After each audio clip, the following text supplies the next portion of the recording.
Normally, seeking shelter on a low floor offers protection from the wind and rain. But now, there's a new and far deadlier threat: storm surge. Storm surge is one of the most hazardous aspects of any typhoon or hurricane. This storm was so intense and had been developed for so long across the ocean that it had an incredible amount of water behind it. As this was coming on shore, the storm surge was as high as 20 feet. A storm surge begins when wind pushes water across the surface of the ocean. That displacement pulls more water upward from below.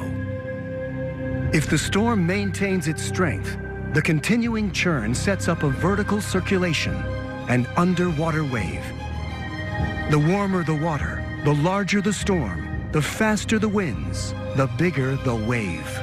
As it approaches land and the water becomes shallower, the wave bulges upward, causing sea level to rise.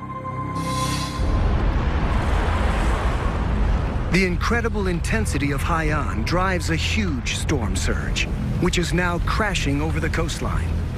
It's unlike anything the people here have experienced in the past.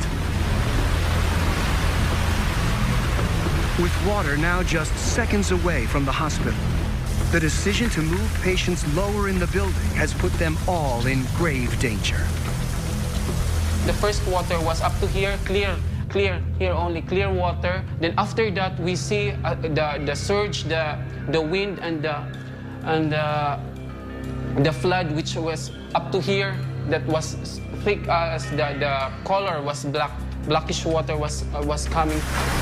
We try to assist our patients and to get at the second floor, to get up so that we will be saved. At the local church, the wind has destroyed the roof. So when the surge pours into the ground floor, there's nowhere to hide. And I said, okay, I cannot go up and take refuge, but I could not go down anymore because of the water was rising up here. So that's the thing. So it's either the water or the wind. It's almost like the devil and the deep blue sea. Almost every typhoon brings some flooding, but this typhoon is something else entirely. In minutes, the storm surge ravages the coastline, sweeping away weak buildings, bringing floodwaters 20 feet deep. One reason for the extreme height of the surge is Tacloban's location. The city happens to sit inside a relatively shallow, protected bay. As the surge approaches, the shallow offshore terrain pushes the water up. And at the same time, the narrow confines of the bay squeeze the water, causing it to rise even further. In a storm surge event, strong onshore winds can really funnel water into these bays. So it's a little bit counterintuitive. These areas that tend to be the safest for cities or for marinas in a storm surge event often are the most dangerous. The height of the surge brings horrendous flooding and destruction. But there's another reason that the surge is so deadly. The exceptional thing about this storm surge with Super Typhoon Haiyan was the speed at which it came into some of these areas, like around the city of Tacloban. Storm surges generally kind of come in increments, a foot or two, meter at a time. One recent example of a gradual surge, Hurricane Sandy. The powerful storm took 24 hours to push up to 14 feet of water onto New York and New Jersey. But Haiyan's 20-foot storm surge arrives in just minutes. Video from this storm shows that the 20-foot storm surge came almost instantaneously, like a tsunami. And so the devastation underneath this storm is unlike anything else we've seen underneath the tropical system on this planet before. For those near the coast, there is no escape. And for those whose houses have been destroyed, the rushing water is deadly. Then the water came in. I told them, get up, water. And just like that, the water rose to my chest. It was not a normal flood from rainwater, but a wave coming in from the shore. It was so sudden. It was at my ankles, then suddenly up to my chest, and the next wave brought the water up to my neck until I was completely submerged. My child held on to my shoulder to keep me near.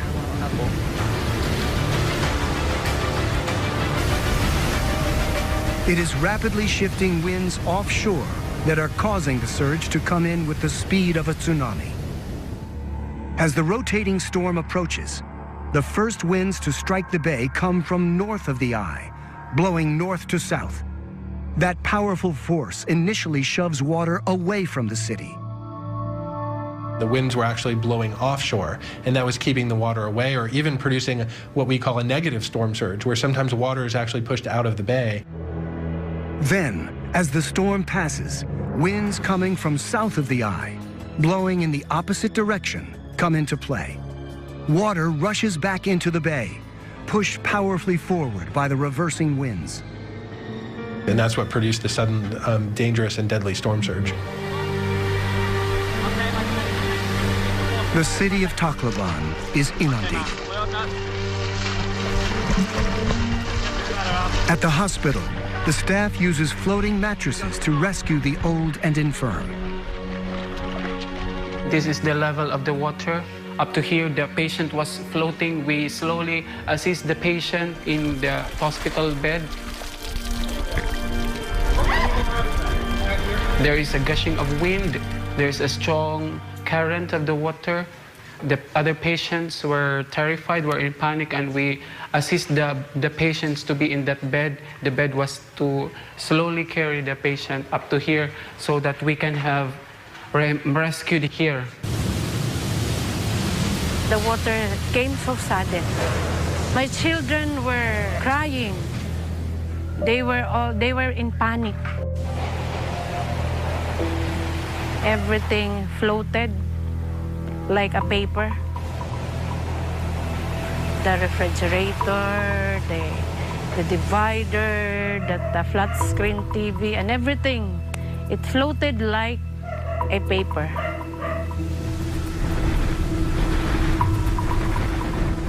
They had steeled themselves for high winds and torrential rain.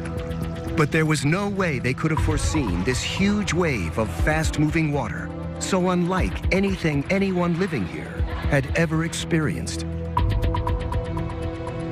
We never consider the storm surge and the destruction that it will bring us.